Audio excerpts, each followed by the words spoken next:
Thank you for joining us today for another opportunity to discuss filed and preliminary 2026 individual and small group health benefit plan rates.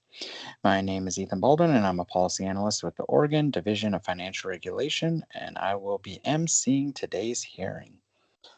In May of this year, the original rate requests were filed with the division. On June 20th, 2025, the division held a hearing to discuss the rate review process and heard presentations from insurers explaining their rate requests. At the time of the hearing, the division was still waiting on risk adjustment information from the Centers for Medicare and Medicaid Services.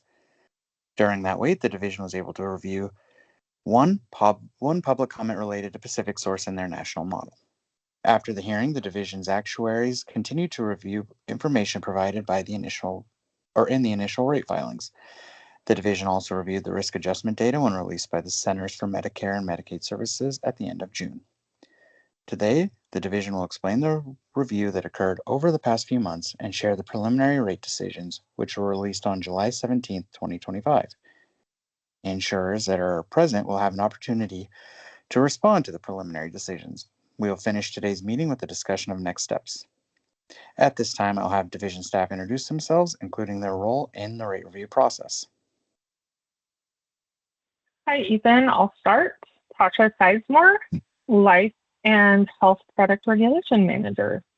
Somebody's coming into the lobby. I will turn it over to TK.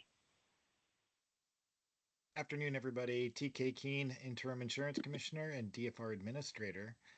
I see next Hunter, so I will let Hunter introduce himself.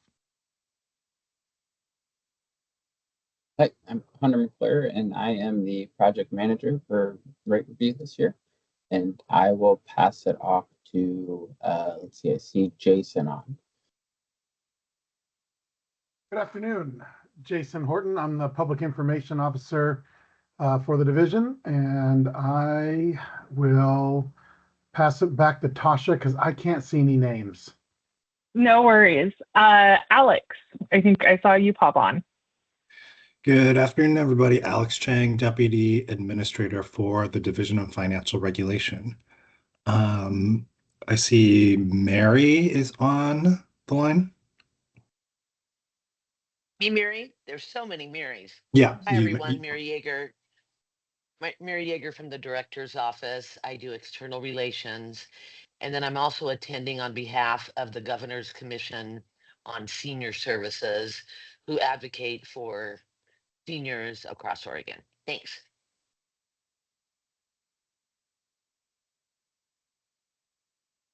And I can't see names either, so back to No you. worries. No worries, Sorry. Mary. I think Lily is on. Yeah, thanks, Okay. Tasha. I'm Lily Sobolik. I'm an interim deputy administrator with the division.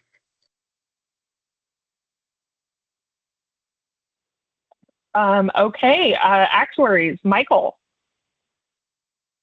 Hello, my name is Michael Sink, Senior Life and Health Actuary for the division, and one of the reviewers of these filings. I'll pass to Tim. Good afternoon. My name is Tim Hinkle. I'm one of the Life and Health Actuaries here at the division, and I also reviewed some of these filings. I guess I'll pass it over to Drew. Yeah, my name is Drew Bucks, also Life and Health Actuary. And then Ying. Good morning. My name is Ying Liu, and I'm actually in the division. And I think Teresa, I saw Teresa on. Teresa, do you want to introduce yourself? There we go. Hi, everybody. I'm Teresa Van Winkle. I am the Legislative Director at DCBS. Thank you so much. Okay. I think that's all from DCBS. Did I get everybody? Everybody. Okay, back to you, Ethan. Thank you. In accordance with ORS 743.019, this meeting provides an insurer or any person adversely affected or aggrieved by this preliminary decision an opportunity to meet with the department to discuss and respond to the preliminary decision. We will discuss some of the actuarial analyses, calculations, and evaluations relied upon by the department in arriving at the preliminary decision. As a reminder, new facts may not be substituted in today's meeting in accordance with the same statute. The actuarial team will now lead a discussion of the preliminary rate decisions. Insurers, as we discuss each filing, we will invite you to ask questions or provide comment. I'll now turn it over to Michael. Thank you, Ethan. Again, my name is Michael Sink, Life and Health Actuary for the division. I'm going to start with an introduction to our rate review process, and then pass it along to the other actuaries to discuss the specifics on these filings. We have several rate review objectives each time we open up one of these rate filings. We make sure that the rates reflect the expected cost of the program. That includes costs for the claims as well as their administrative and taxes. We make sure that the rates are adequate but not excessive, and we also make sure that the rates are non-discriminatory. We actuaries at the division review 3 main components of the rate filings to achieve these objectives. 1, we make sure that the data is supporting the request is appropriate and credible. If the data is not credible, we look at the adjustments used for bias and any stabilization techniques. 2, we make sure that the assumptions that project claims to the filing period are reasonable and not excessive. And finally, we check that the calculations are both accurate and follow the actuarial standards of practice. Here briefly are some of the specifics for this filing period. The carriers are using 2004 calendar year experience for their respective markets, and they in 2024 they reported losses in excess of $30 million. So that's just the starting point. Trend is up from 2025 and reflects increases in cost and utilization experienced by the companies, and we found no calculation errors or methodology changes from prior years. I will pass on we'll go to the next slide and we'll pass on to the other actuaries. Hi there. This is Tim Hinkle again. To kind of go back to what Michael had mentioned or alluded to, is that if you look at the way that the carriers develop their rates, they start with the most recent full calendar year of experience to be able to project that into the projected period, which is calendar year 2026. So when you go back and you look at calendar year 2024, you look at the experience, the carriers combined lost about $30 million. These losses, of course, vary by company and by products. So, you know, there are some cases where a carrier made money or a carrier lost a lot more money in one market versus the other. But overall, this is an average. And it's important to know that this is the starting point for when we look at, you know, as we go into 2026 rates. So one way to think about this is, you know, we can estimate roughly that the carriers in total were targeting to make a margin of a positive 40 million, and they ended up with a 30 million loss. So that's about $70 million that they need to make up overall. Now, of course, some of that was made up in 2025 through rate increases, but likely not all of it. And that's what we're seeing today in some of these large rate increases. So I will go ahead and pass this on to the next slide.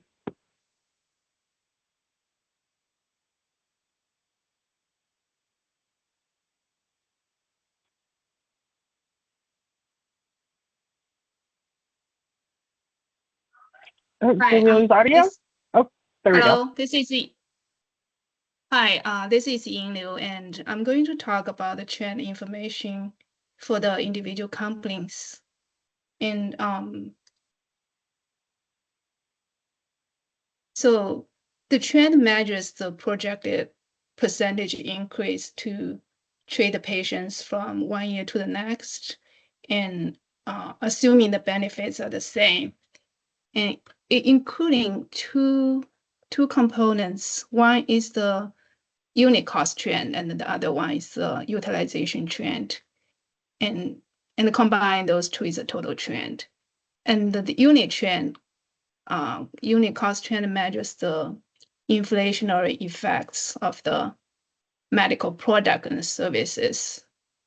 And as shown in the last section of the table, we can see the unit cost trend range from 4.0% to 8.7%. Next to it is the utilization trend, which measures the increase in the number and intensity of the medical product and the services. And the overall utilization trend range from 0% to 2.8% for individuals, companies. Combine those two, we have the total trend, which is shown in the last column of this table, and it ranged from 6.0% to 10.2%. And sometimes the trend can be leveraged due to the cost sharing design shift, but this part is not included in today's discussion. We also look at the medical trend and the RX trend separately to have an idea that will impact the overall trend. And that is those are shown in the first and the second section of the table. And we can see that the prescription drug in most of the cases have higher trend than medical trend. That's due to the launch of the new medications and the growth in the usage for the chronic and other conditions. Overall, as Michael mentioned, the company filed the trend are relatively higher than the previous years, but they're all within the reasonable range and consistent with the industry trend forecast. So we don't propose any change to it. And this is all I have for the trend information for the individual company, and I will pass it to Ju to discuss about the small group trend.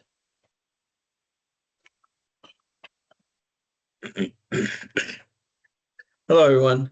I'm going to go over the small group trend, and a lot of what Ying just went over also applies here. The only difference is that we have some different companies, and the way that the experience that the company looks at for this trend, the base experience would be different than individual.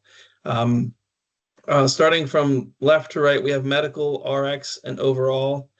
So like Ying mentioned, medical and RX add up to the overall, and the split between them is about 80 to 20%. So the overall itself will look closely like the medical itself. If you look at the middle column here for RX, you can see some big numbers there, but most of the overall itself, like I said, is coming from medical. The medical average here is 7.8. Of all the companies here, the total average is 7.8, which is up from 6.4% last year. And we typically see medical go up each year. I think this year we've seen a little bit higher. Each company went up a little bit, about 0.5% to 1%. And usually it's within the cost component. And then this year we've seen utilization tick up a bit higher for Providence and United Healthcare, which is what's driving the 12.1 and the 11.0 that we see on the medical side there. And then moving the RX in the middle part, the average this year is 8.1, which is up from 7.6% last year. And so, as Ying mentioned, we look at the trend for all of the companies, and we see if there are any outliers. We also compare it to the industry studies that come out, and this year the overall trend that we're seeing, like I said, is 7.8 or 8.1 is within the right ranges for the industry. So we've decided to make no changes to the trends that the companies have suggested. And then moving to the next slide.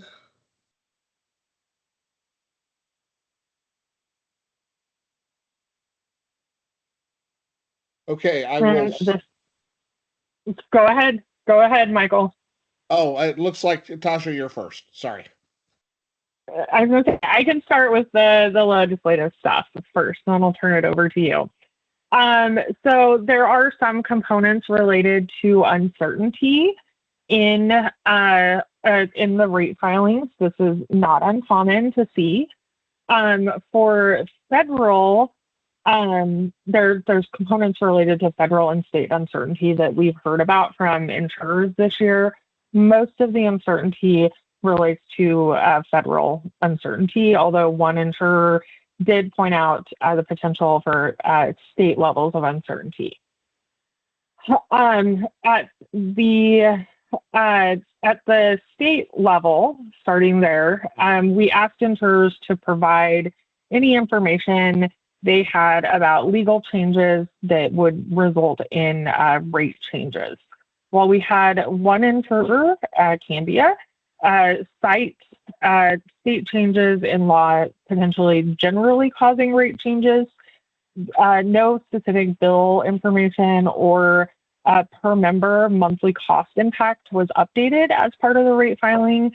So we did not consider any potential changes due to state uncertainty beyond just a note from the insurer that there was some state uncertainty. At the federal level, there is also federal uncertainty. There have been two legal changes that we have been watching.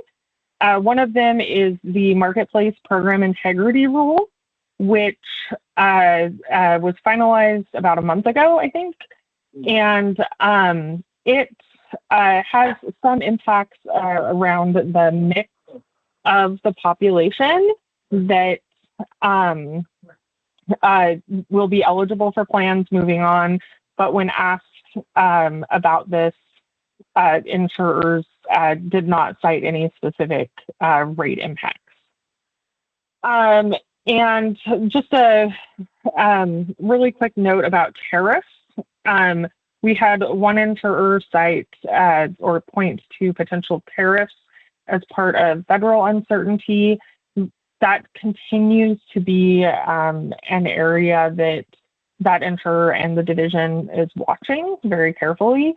However, at this point, I don't think that the division would entertain any increases to rates due to tariffs. But if an insurer wanted to decrease rates due to changes in the tariff landscape, we would be willing to discuss that.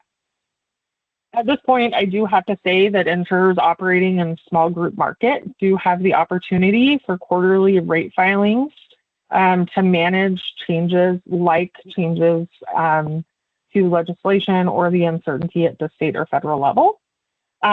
Insurers who use this quarterly rate opportunity have to file, and we undergo a similar public meeting process.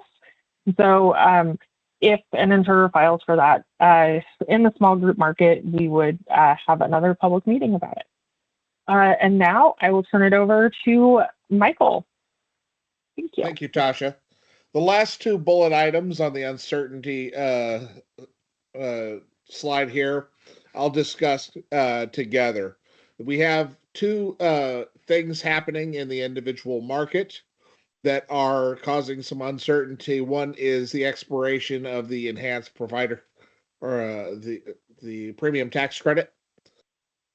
And the other one is the introduction of the basic health plan, which is now available for those in the lower income brackets. That is a richer benefit than can otherwise be obtained through the individual marketplace. And the basic health plan is pulling away members, and we have seen evidence of that through the reinsurance estimates provided by our carriers. But and that is something that is already taking place in 2025. But we also have this expiration of the premium tax credit for those with the higher income brackets in 2026. Now, this does have impact on the final rate that an individual would see. For example, they were getting a premium tax credit, so they were paying a much lower premium for the last couple of years. They would see those rate increases. That is not a part of this discussion or rate review. We do look at the impact that those increases will have on the marketplace and who stays on an individual plan and who leaves. But we don't look at the explicit increase that you would have because those tax credits expire. So take a look at your individual needs if you're listening to this to determine what kind of increases you can expect because of any tax credit changes. However, on the filings, we do look at who we expect to stay and who we expect to leave as a result of that expiration. And we do expect a generally healthier population to be those that would be most likely to leave. And estimates coming in when the enhanced tax credits came into play were an increase of about 6,000 members. So we would expect about the same amount to leave the marketplace now that it has expired. And that has caused the carriers to reevaluate their market or their individual business and give us an estimate of what they think their total uncertainty is for the year. Now, some of that is reflected in higher than historical margins of 2 to 3%. In the past, we've seen carriers put in a 0% margin. So carriers are putting margins in, but they are also including an uncertainty or a morbidity increase of anywhere to 3 to 4%. And I want to compare that to national averages. We've heard rumors, or not rumors, but we've heard other actuaries reviewing and filings in other states that are seeing 20%, 50%, 70% increases to morbidity because of the expiration of the tax credits. This is not anything that we've seen in Oregon. Oregon has been fairly stable. It's also important to point out that this year the largest rate increases are actually on the small group side, not the comparatively and on average. The small group rate increases are even higher than the individual side. So that's where the losses are. That's where the rate increase requests are at. So we are not seeing a large influx of large rate increases in Oregon. That's a good sign. We will continue to monitor that over the next year or two to see how that played out. But right now, we have no concerns with the uncertainty that has been added to these filings. And that leads to the end of our review. And our preliminary decision is to approve these rates as filed. This is the preliminary decision. We continue our review. Any changes that may occur from now until the final decisions are made will be considered as well as any comments that we've received. We have already received one public comment and reviewed it. So these are the preliminary decisions. I pass this back to Natasha to get the feedback from the carriers. Yeah, I'll jump into what we're going to ask carriers to do. Thanks, Michael. I'm just going to run down a list of the companies. As I mentioned, these rate filings, the recommendation is to approve as filed for all of them. So I'll just run down the list of rate companies, and if the company just wants to, a representative, let us know if you accept the decision or if you would like additional conversation or additional time to use the remainder of your time to decide that. Let us know. Let me pull back up my list. I'm going to go in alphabetical order for the companies on the phone. First, Bridgespan. For your individual filing, we are recommending approved as filed. No issues for me. Thank you. HealthNet. For your small group plan filing, we are recommending approved as filed. HealthNet would like to continue to evaluate the latest risk adjustment results and might have an adjustment to make based off of any pending analysis on those.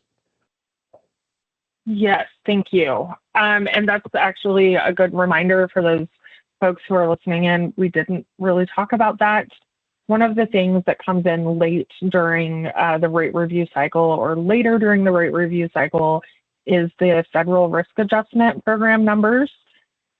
This information is something that before rates are filed, insurers kind of take an estimate of where they think they're going to be. And then once the data comes out, After rate filings come in, insurers are have to adjust their rate filings for that. And as the folks from HealthNet alluded to, that is something we do allow insurers and is part of our rate process to allow insurers to make adjustments for the risk adjustment program because that does come in late. So absolutely understand folks from HealthNet.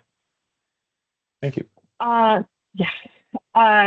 Kaiser, for your individual health plan, we are recommending as approved as filed. Yeah, this is David Liebert from Kaiser, and we accept. Thank you. And for your small group, we are recommending approved as filed. Hello, this same is Luke thing, we Hampton accept. from Kaiser, and we accept for small group as well. Cool. Moda, for your individual health plan, we are recommending approved as filed. Alex Vanos here representing Moda, and we accept.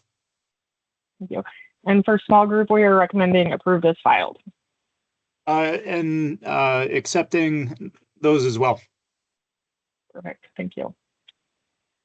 Pacific Source, for your individual, we are recommending approved as filed. Hello, this is Benjamin Shea, and Pacific Source agrees with the division's result.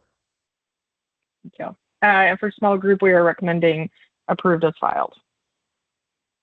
We agree with that one as well. Thank you. Thank you. Providence, for your individual health benefit plan filing, we are recommending rates approved as filed. Hi, this is Kai from Providence, and we agree with the decision.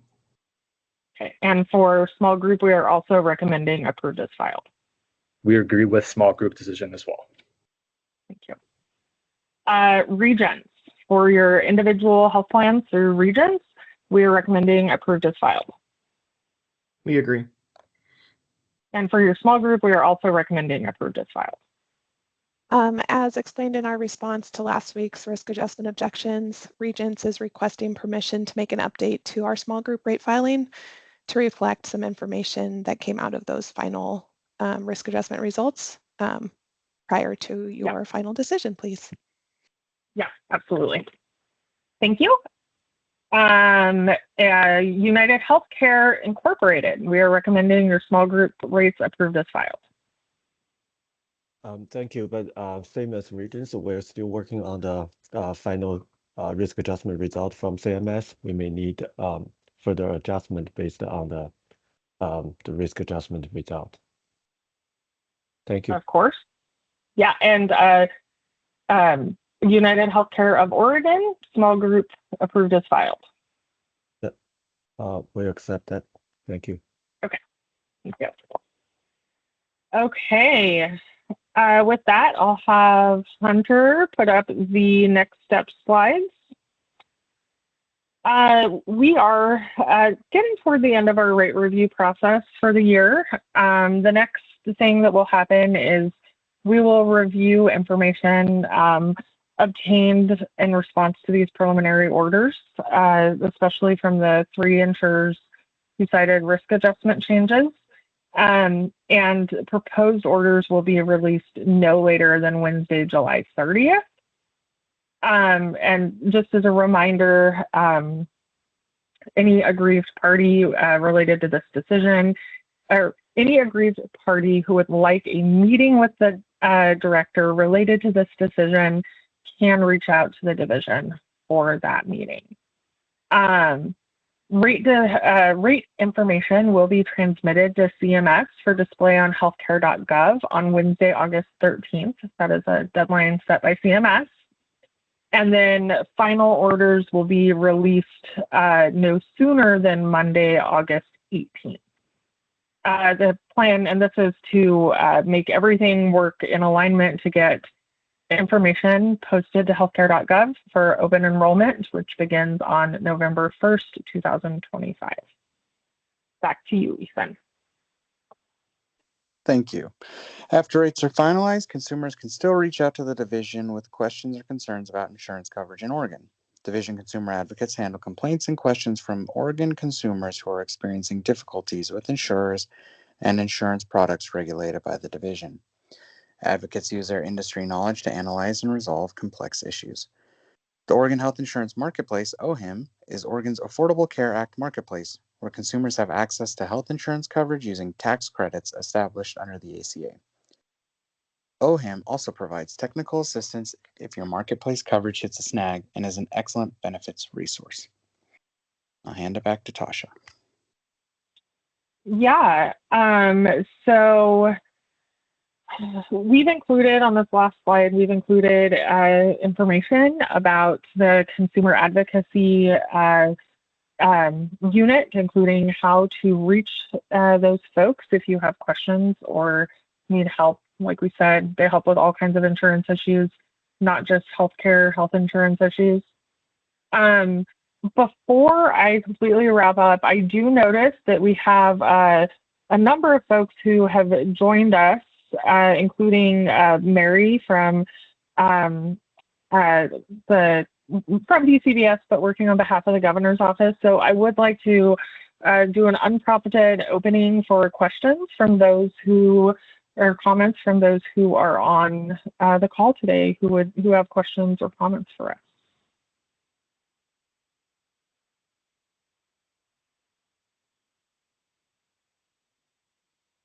Okay.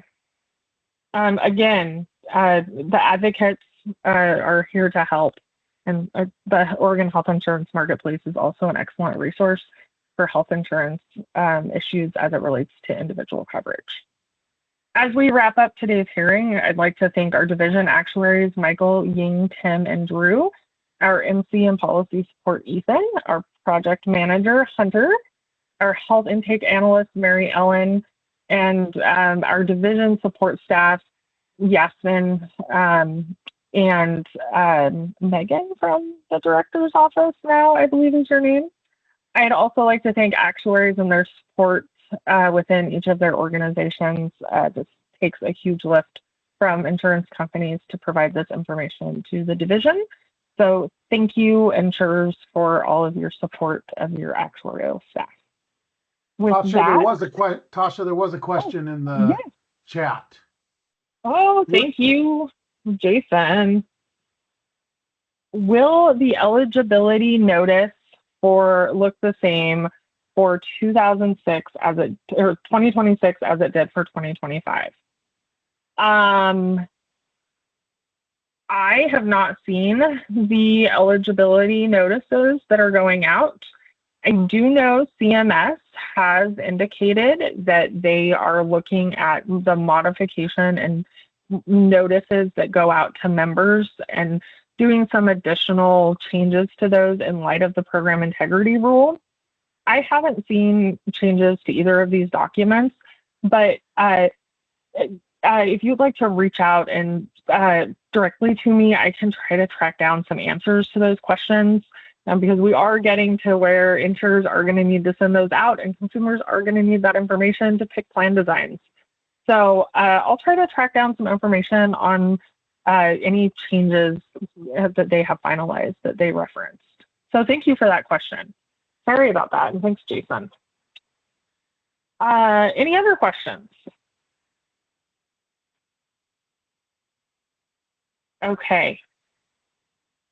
With that, I think we're done. Thank you. Yes, and I'll put my contact info in. Thank you, everybody. Thank you.